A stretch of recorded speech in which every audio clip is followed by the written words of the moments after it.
The new Tundra is now available with an adaptive variable suspension system, or AVS, that has built-in actuators in the front and rear shocks that are designed to adjust to varying road conditions as well as different driver settings to improve overall ride quality, comfort, stability, and handling when towing. In today's video, I'm going to give a quick overview of the system and how to use the various driving modes.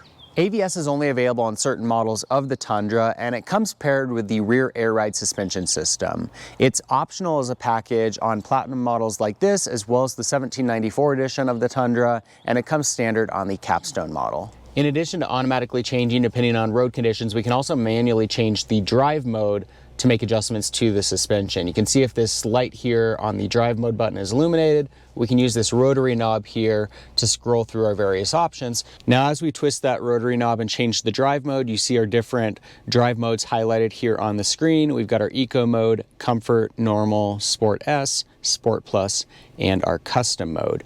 And you'll see as we scroll through these various settings, different components of the vehicle are highlighted, letting you know what is going to be adjusted.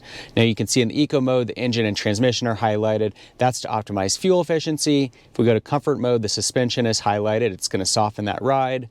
Normal, nothing is highlighted because those are just going to be kind of your standard default settings.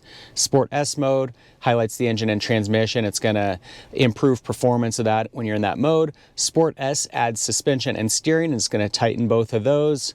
And then in custom mode, you can make various adjustments. So let's say that you want to have a stiffer ride, but you want better fuel efficiency. Well, you can stiffen those shocks, you can stiffen that steering, and then you can optimize that fuel efficiency with the engine and the transmission. The rear air ride suspension system on the Tundra is technically a separate system because you can get it as a standalone feature on the SR5 and limited models, but because it comes standard with AVS on your Platinum, 1794 edition, and the Capstone model, I feel like it's worth covering in this video as well. The way that this system works is it's able to lift the rear of the vehicle up to 1.6 inches, and it can also drop it by up to 1.2. Purpose of raising it is if you're off-road driving or you need a little bit more ground clearance, it can help you to clear some of those obstacles. Dropping it is going to help with loading things into the truck. It also has an auto level feature for either heavy loads or for towing that's going to stabilize that height of the vehicle. And so it'll raise or lower the vehicle as needed to find that point where it is level. To use this system, it's quite easy. There is an automatic mode where it's going to automatically adjust that. You can also manually adjust it with this button right here. Currently we're in normal mode. There's a little green indicator on the instrument cluster. When that's solid, you are in that mode. So it can either be in normal, high, or low. If you're in normal mode, just push up on the button once. That's gonna put us into high mode. It'll take about 30 seconds to a minute. You'll see high is flashing, and then when it goes solid, you're in that high mode. Likewise, if you want to go into low mode and you're in normal mode, you just tap down on that button once. Once we're in high mode, if we want to drop back down to low mode, you just push the button 2 times. One thing that's also worth noting is that if you're in high mode and you exceed 18 miles an hour, the truck is going to automatically drop down to that normal mode again. If you're in low mode and you exceed 8 miles an hour, it's going to increase it back up to that standard height. Now the real question is whether the AVS system is worth it, because on this specific Platinum model, you're looking at a price premium of about $1,400 to get it equipped with AVS and the rear air ride suspension system. Now I can get a little bit more excited about the rear air ride system. I see some definite advantages with that. If you've got a really heavy load in the back, being able to auto level is a nice feature. From an appearance standpoint, it's also going to improve the overall stability and performance of the truck, give you that clearance that you need.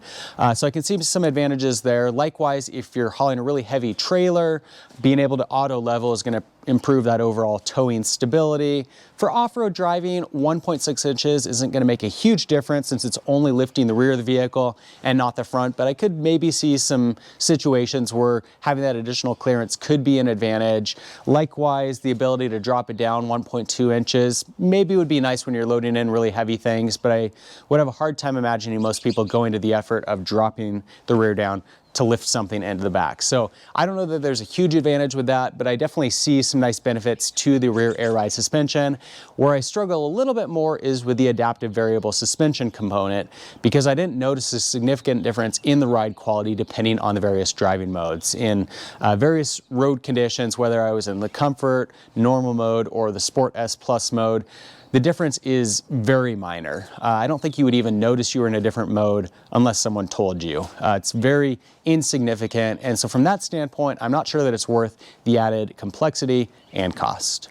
So there you have it. That's a look at the adaptive variable suspension system on the all-new Toyota Tundra. If you enjoyed today's video or if it was helpful, be sure to give it a thumbs up. And for more videos of the all-new Tundra, be sure to subscribe. In the meantime, thanks for watching.